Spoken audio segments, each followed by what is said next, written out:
Good night show में सुनो कहानी।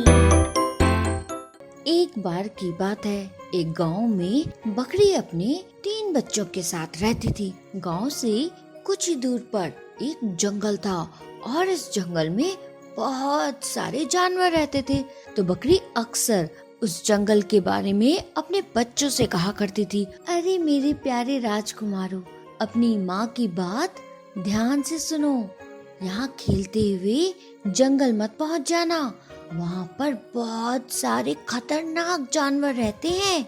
अच्छा, तो अब मैं जा रही हूँ तुम लोगों के लिए खाना बनाने। यहीं पर खेलना और खेलकर सीधे घर आना और कहीं नहीं जाना। जंगल तो बिल्कुल भी नहीं, समझे? और ये बोलते ही बकरी अपने घर चली जाती है और इधर बकरी के बच्चे आपस में खेलने लगते हैं। तभी अचानक खेलते खेलते बकरी का एक बच्चा जंगल की ओर चला जाता है। उसे लगता है कि जंगल में उसे बहुत सारे अच्छे अच्छे दोस्त मिलेंगे और वो उनके साथ खूब खेलेगा। यही सोचकर वो जंगल की तरफ चला जाता है और जैसे ही वो जाता है, बाकी बच्चे जल्दी से दौड़ते हुए अपनी माँ के पास जाते हैं और बोलते हैं, माँ माँ सुनो, छोटा भाई जंगल की ओर चला गया है, जल्दी जाओ उसे पकड़ कर लाओ। अपने बच्चे की ये बात सुनते ही बकरी तेजी से जंगल की तरफ भागी और जंगल पहुंचते ही अपने बच्चे को ढूंढने लगी। तभी उसको अपने बच्चे की आवाज सुनाई दी। बकरी अपने बच्चे के पास जाती है और देखती है कि उसको चंपा लोमड़ी अपने कुछ दोस्तों के साथ घेर कर खड़ी है। तो बकरी वहाँ जाती है और बोलती है, क्यों भाई चंपा, यहाँ पर क्यों खड़ी हो? क्या तुम इस छोटे से बच्चे को खाना चाहती हो? तभी चंपा लोमड़ी बोलती है, आहा, आज तो बहुत अच्छी पार्टी हो गई, एक के साथ एक फ्री मिला है। अभी तो हम सब सोच रहे थे कि इस छोटे से बच्चे को ही खाएंगे, अब तो इतना बड़ा शिकार आ गया। आहा, आज तो मजा ही आ जाएगा, क्या कहते हो दोस्तों? और चंपा लोमड़ी के ये बोलते ही उसके सारे दोस्त जोर जोर से हंसने लगते हैं। तभी बकरी फिर बोलती है, अरे चंपा लोमड़ी, हंसो मत इतना, ध्यान से मेरी बात सुनो, क्योंकि शेर अभी अभी यहाँ से गया है और हम दोनों से ये बोल के गया है कि हम दोनों यहाँ से कहीं ना जाएं। वो अभी आएगा तब हम लोगों का शिकार करेगा। तभी चंपा लोमड़ी बोलती है, आहा, कहीं तुम झूठ तो नहीं बोल रही? चंपा लोमड़ी की ये बात सुनकर बकरी फिर बोलती है, अगर तुम्हें मेरी बात पे यकीन ना हो तो तुम गज्जू हाथी से ही पूछ लो, देखो कितनी देर से खड़े हैं यहाँ पर।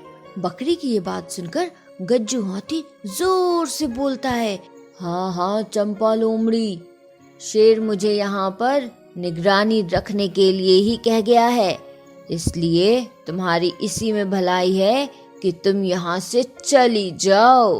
गज्जू हाथी की ये बात सुनकर चंपा लोमड़ी और उसके दोस्त आपस में बात करने लगते हैं। आहा, ये गज्जू हाथी तो कभी झूठ नहीं बोलता, ऐसा करते हैं ये शिकार छोड़ ही देते हैं, कहीं ऐसा ना हो हम लोग बकरी खाएं और शेर हम लोगों को।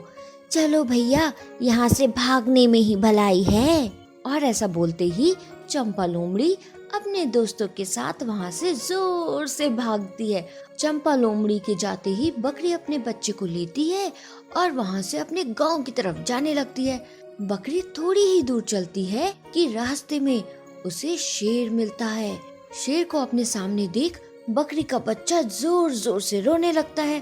तभी शेर बकरी से कहता है, आहा, इतना अच्छा भोजन करूँगा, आहा, बड़ा मजा आएगा, इस गर्मी में तुम लोगों को खाकर बड़ी अच्छी नींद आएगी। तभी शेर की ये बात सुनकर बकरी उससे कहती है, मुझे माफ करिएगा शेर महाराज, अभी अभी शेरनी यहाँ से गई है और वो उस पेड़ पर बैठे ब्लैकी कौवे से बोल कर गई है कि हम लोगों के ऊपर नजर रखे। वो क्या है ना कि शेरनी आज आपके लिए हम लोगों का बहुत ही स्वादिष्ट खाना बनाना चाहती है। अगर आप हम लोगों को पकड़ेंगे तो शेरनी का सोचिए वो आपका क्या हाल करेंगी। पहले तो शेर को बकरी की इस बात पर बिल्कुल विश्वास नहीं हुआ।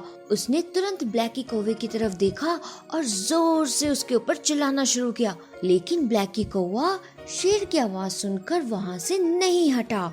और जब शेर ने देख लिया कि ब्लैकी कौवा वहाँ से नहीं हट रहा है, तब वो बकरी से फिर बोला, बात तो तुम ठीक कह रही हो। अब जब शेरनी ने सोच ही लिया है मेरे लिए स्वादिष्ट खाना बनाना, तो मैं इतनी मेहनत क्यों करूं।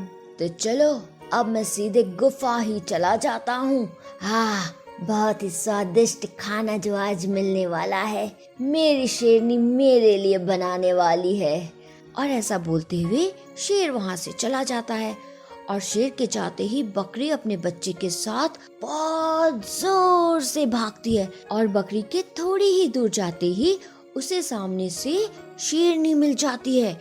शेरनी बकरी और उसके बच्चे को देखकर बोलती है, आज तो बड़ा लाजवाब भोजन बनाऊंगी मैं और मेरा शेर दोनों खाएंगे। आज तो मजा आ जाएगा तुम दोनों का शिकार करके। शेरनी की ये बात सुनकर बकरी उससे बोलती है, आप मुझे माफ करिएगा शेरनी, लेकिन एक बात तो सच है, आप पति पत्नी में बहुत प्यार है। बकरी की ये बात सुनकर शेरनी उससे पूछती है, क्या कह रही हो तुम, मुझे कुछ समझ नहीं आ रहा। तभी बकरी बोलती है, वो क्या है ना शेर महाराज, हम दोनों को यहाँ पर छोड़ कर गए हैं और उस खरगोश को बोल कर गए हैं कि वो हम लोगों के ऊपर नजर रखे, कहीं हम दोनों यहाँ से चले न जाए या फिर कोई और जानवर हम लोगों को खा न जाए। शेरनी बकरी से पूछती है, ऐसा क्यों भला। तभी बकरी फिर बोलती है, वो दरअसल शेर महाराज चाहते हैं कि वो आज आपके लिए अपने हाथों से खाना बनाए। वो आज आपको सरप्राइज देना चाहते थे, लेकिन अगर आप हम दोनों को ले गई तो उनको बहुत गुस्सा आएगा और हो सकता है कि गुस्से में वो खाना भी ना खाएं। बकरी की ये बात सुनकर सबसे पहले शेरनी खरगोश की तरफ देखती है और खरगोश धीरे से बोलता है, महारानी, ये बकरी सही कह रही है। शेर राजा अभी आए थे और वो इन्हें यहीं छोड़ कर गए हैं। खरगोश की ये बात शेरनी को सही लगती है और वो बकरी से कहती है, तो चलो ठीक है, आज तो मेरा दिन ही बन गया, शेर के हाथों का खाना खाऊंगी। बहुत दिनों से काम किए किए थक भी गई थी। चलो आज बना बनाया खाना मिलेगा, बड़ा मजा आएगा। और ये बोलते हुए शेरनी वहाँ से चली जाती है। और शेरनी के जाते ही बकरी बिना देरी किए अपने बच्चे के साथ वहाँ से जोर से भागती है और इस बार भागते भागते सीधे अपने गांव पहुँचती है। गांव पहुंचकर अपने बच्चों से मिलती है और सारे बच्चे आपस में मिलकर एक दूसरे को गले लगाते हैं और खूब खुश होते हैं। तो बच्चों, इस कहानी से हमें ये सीख मिलती है कि मुसीबत चाहे कितनी भी बार आए, अगर हम उस वक्त अपने दिमाग और धैर्य से काम लेंगे ना, तो वो मुसीबत चाहे कितनी भी बड़ी हो, झट से दूर हो जाएगी। समझे? अगर आपको ये कहानी पसंद आई हो तो फिर लाइक, शेयर और सब्सक्राइब जरूर करें।